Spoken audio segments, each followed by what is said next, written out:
Hello Vinson lover. आज मैं आप लोगों के साथ एक नोवेल पार्ट शेयर करूंगी। यह फैन उइंग एंड लनजान की 18वीं शादी की सालगिरह पहले की रात से शुरू होती है, जहां उइंग लनजान की गोद में लेटे होती है। उइंग हंसते हुए कहता है, लनजान, हमारी शादी की 18 साल हो चुके हैं। कल हमारे 19वें साल की शुरुआत होगी। तब लनजान नीचे झुक गया और उइंग को एक सॉफ्ट किस किया और कहा, हाँ। उइंग व्यापक रूप से मुस्कुराते हुए लनजान को कहा, तुम कहो मुझे उइंग, आई लव यू। लनजान ने कहा। उइंग ने अपने सिर हिलाया। फिर उइंग ने लनजान से कहा, लनजान, आई लव यू टू। लनजान ने उइंग को प्यार से किस किया और फिर दोनों एक दूसरे को प्यार से यही बात कहते रहते हैं। वो दोनों तभी रुके जब सूरज निकलने वाला था। उइंग सो गई और लनजान भी उसके साथ बिस्तर पर लेटने का फैसला किया।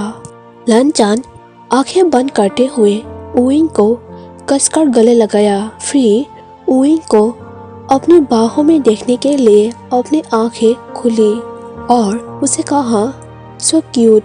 ऐसे कहकर उसे किस किया। फिर लनजान उसे नीचे टच करने के लिए अपने हाथ आगे किया। लनजान जब उसे नीचे टच करने के लिए नीचे पहुंचे, तब उइंग शर्माते हुए कहा, लनजान, तुम क्या कर रहे हो। तब लनजान उसे गले लगाकर सो जाते हैं और लनजान एक सपना देखता है जो पहले हो चुका था। वो दोनों एक भयावह जगह पर है, जहां महल सोने, कांच और चांदी से बने थे और उन दोनों के आसपास बहुत सारे लोग थे। उइंग एक खूबसूरत महिला के पास गई और पूछा, खूबसूरत युवती, क्या मैं तुम्हें पूछ सकती हूँ कि हम कहाँ हैं। महिला ने हंसते हुए अपना हाथ उइंग के कंधे पर रखा। यह देखकर लनजान उइंग को अपने तरफ खींच लिया।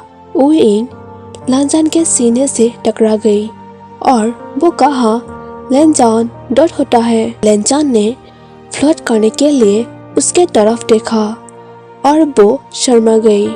युवती ने हंसते हुए कहा, हांगकांगजुन, आपको ईर्ष्या करने की कोई जरूरत नहीं है। कोई भी आपके उइहुशियन को नहीं चुराएगा। लनजान और उइंग और भी हैरान थे कि वो उनके नाम जानती थी। इससे पहले कि वो कुछ कहते, एक बहुत ही आकर्षक और मोहक आदमी दिखाई दिया। वो आदमी उइंग के पास आया और कहा, उइंग, क्या तुम ठीक हो? तुम बहुत खूबसूरत हो। फिर वो आदमी उइंग के कंधे पर हाथ रखा। उइंग मुस्कुराई और कहा, तुम बहुत आकर्षक हो। लनजान यह सब देख रहे होते हैं। लनजान ने अपने दांत पीस लिया और उइंग को अपने पास खींच लिया और फिर उसके हाथ पकड़ लिया और लनजान ने अपने मन में सोचा कि मैं उइंग को किसी को टच करने नहीं दूंगा। उतने में वहां पर एक आदमी आया। चारों ओर बक बक हो रही थी, लेकिन सब लोग खामोश हो गया। वो आदमी लनजान और उइंग को कहा, तुम दोनों का बंधन अब तक का सबसे मजबूत बंधन है। पृथ्वी पर कहीं बहुत बड़ी अराजकता हो रही है, इसलिए मैं तुम दोनों से मदद मांग रहा हूँ।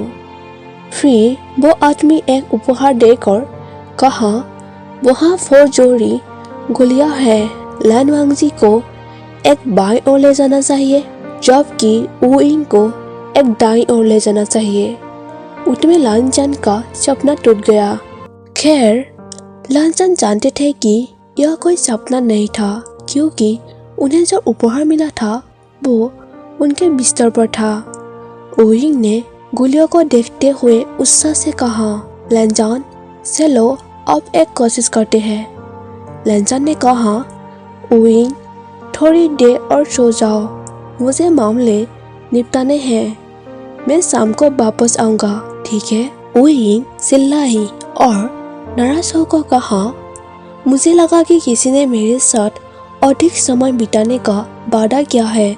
मुझे लगता है कि कोई मुझे अब उतना प्यार नहीं करता। तभी लानचान उसके पास आकर उसे लिप किस किया और कहा, मैं आज रात तुम्हें अपना प्यार दिखाऊंगा। वही गुस्से से शर्मा गई और कहा, लानचान जाओ जाओ, सासा को नाराज मत करो। लानचान रुकी रही और ओइंग को तब तक गले लगाती रही जब तक ओइंग सो नहीं गई। फिर उसे किस किया और अपना काम करने के लिए उठ गई। ओइंग केवल दोपहर में ही उठी। वो गोसु के भोजन के साथ कुछ मसालेदार नाश्ता खाने गया। कुछ युवा शिष्यों को परेशान किया और शराब की। फिर खरगोश के स्थान पर चला गया। वो खरगोश के साथ खेला, उन्हें खिलाया और उसके साथ लेट गया। लानचान और ओइंग को वास्तव में 2 खरगोश बहुत पसंद थे। ओइंग वो 2 खरगोश को साथ देखकर कहा, तुम दोनों मुझे शर्मनाक बात याद दिला रहे हो। तुम दोनों को साथ देखकर मुझे एक बात बहुत याद आ रहा है। कैसे लानचान ने यहाँ मेरे साथ बहुत बार रोमांस किया था। अगर लानचान ने तुम लोगों को यहाँ एक साथ देख लिया तो वो मेरे साथ फिर से रोमांस करना चाहेगा। ऐसे कहने के बाद ओइंग शर्मा गया और उसने अपना चेहरा अपनी बाहों में ढक लिया। उतने में वहाँ लानचान आया। लानचान ने पीछे से आवाज लगाया, ओइंग। ओइंग का चेहरा थोड़ा लाल हो गया और फिर वो कहा, लानचान तुम्हारा काम हो गया। चलो गुलिया देखने के लिए, मैं तुम्हारा इंतजार कर रहा था। तभी लानचान ओइंग के करीब आया और उसे किस किया। फिर उसे जमीन पर लेटा दिया और उसे फिर से लिप किस किया। ओइंग ने कहा, आह लानचान, अभी नहीं, यहाँ आकाश अभी भी उज्जवल है। लानचान ने कहा, जल्द ही अंधेरा हो जाएगा। इसके बाद लानचान ने उसे फिर से चूमा और ओइंग की पैंट नीचे खींची और फिर दोनों के बीच रोमांस हुई। गाइस, मैं आप लोगों के साथ एक छोटी सी फैन फैक्शन शेयर किया है। यदि आप लोग ऐसे कहानी पर इंटरेस्टेड है या कुछ नया सुनना चाहती है तो जरूर बताएं कमेंट सेक्शन में। मैं आप लोगों के साथ जरूर शेयर करूंगी। और मेरे चैनल को सब्सक्राइब करना मत भूलिए और वीडियो को लाइक करना मत भूलिए। Thank you for watching my video. Bye bye.